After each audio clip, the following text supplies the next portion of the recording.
Baik, alhamdulillah teman-teman, kita tidak lama lagi akan bertemu dengan Idul Adha. Yang menjadi sebuah pertanyaan penting adalah apa sikap, respon dan perencanaan kita dalam menghadapi Idul Adha. Bagi kebanyakan orang, mungkin Idul Adha dianggap sebagai momen untuk bersama-sama makan besar berupa daging sapi ataupun kambing. Itu tidak masalah, terutama mereka yang memang berhak untuk mendapatkan daging-daging tersebut.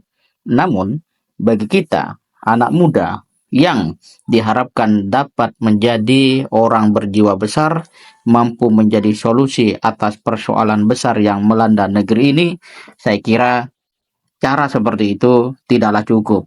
Kita penting untuk melangkah lebih jauh dengan berpikir apakah saya mau berkurban di tahun ini, atau setidak-tidaknya jika tahun ini saya tidak atau belum bisa berkurban, maka saya akan merencanakan untuk bisa berkurban di tahun yang akan datang. Mengapa hal seperti itu sangat penting untuk kita lakukan? Pertama, orang-orang yang disebut bertakwa itu adalah orang yang mau berkurban, dan Allah tidak menerima kurban kecuali dari hati yang bertakwa, seperti disampaikan oleh Habil kepada Qabil pada saat keduanya mempersembahkan kurban, lalu Allah memilih kurban dari Habil, menerima kurban dari Habil dan menolak kurban dari Qabil. Kemudian Habil berkata bahwa innama yataqabbalullahu minal muttaqin, bahwa Allah hanya menerima kurban dari orang-orang yang bertakwa. Ini menandakan kepada kita bahwa orang yang mau berkurban adalah orang yang bertakwa. Bisa juga kita kemudian balik bahwa orang yang ingin takwanya tetap hidup di dalam hatinya, maka dia pasti akan memilih untuk berkurban. Dalam kata yang lain, kurban dan takwa adalah dua hal yang harus sama-sama kita upayakan. Sahabat sekalian, kalau kita perhatikan pada ayat yang disampaikan oleh Habil itu, ayat ke-27 surat Al-Maidah, kita dapat mengambil satu pemahaman bahwa ibadah kurban itu bukan sesuatu yang baru. Ia telah ada sejak anak manusia dari Nabi Adam itu lahir, kemudian keduanya tumbuh menjadi orang yang bertakwa dan ada yang tidak bertakwa. Itu menunjukkan kepada kita bahwa kurban merupakan sebuah amal yang telah dilakukan oleh anak manusia pertama di dunia, yaitu Nabi Adam alaihissalam.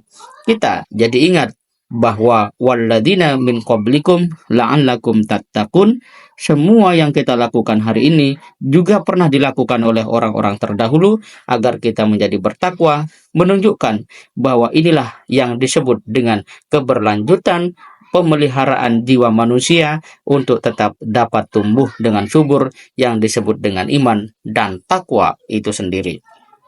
Lebih jauh sahabat sekalian, ketika kemudian kurban ini juga Allah terangkan pada sejarah Nabi Ibrahim alaihissalam, saat itu Nabi Ibrahim bermimpi, kemudian dengan gaya yang sangat dialogis, sangat mengedepankan pemikiran dan perasaan anaknya. Kemudian Nabi Ibrahim berkata, "Wahai anakku, aku melihat engkau dalam mimpi dan aku diperintahkan oleh Allah untuk menyembelihmu.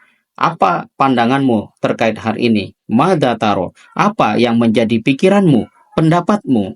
Ini menunjukkan kepada kita bahwa keluarga Nabi Ibrahim adalah keluarga yang sehat lahir dan batin karena tidak ada pemaksaan, ada dialog yang sangat baik di antara mereka. Dan yang sangat mengejutkan adalah ungkapan dari Nabi Ismail yang Allah rekam, "Ya abati, if'al ma tu'mar, satajiduni insyaallahu minas sabirin." Wahai ayahku, kerjakanlah apa yang Allah perintahkan kepadamu. Insya Allah engkau akan mendapat ketiku sebagai orang-orang yang sabar. Sahabat sekalian, Habil mengatakan bahwa Allah menerima kurban dari orang bertakwa.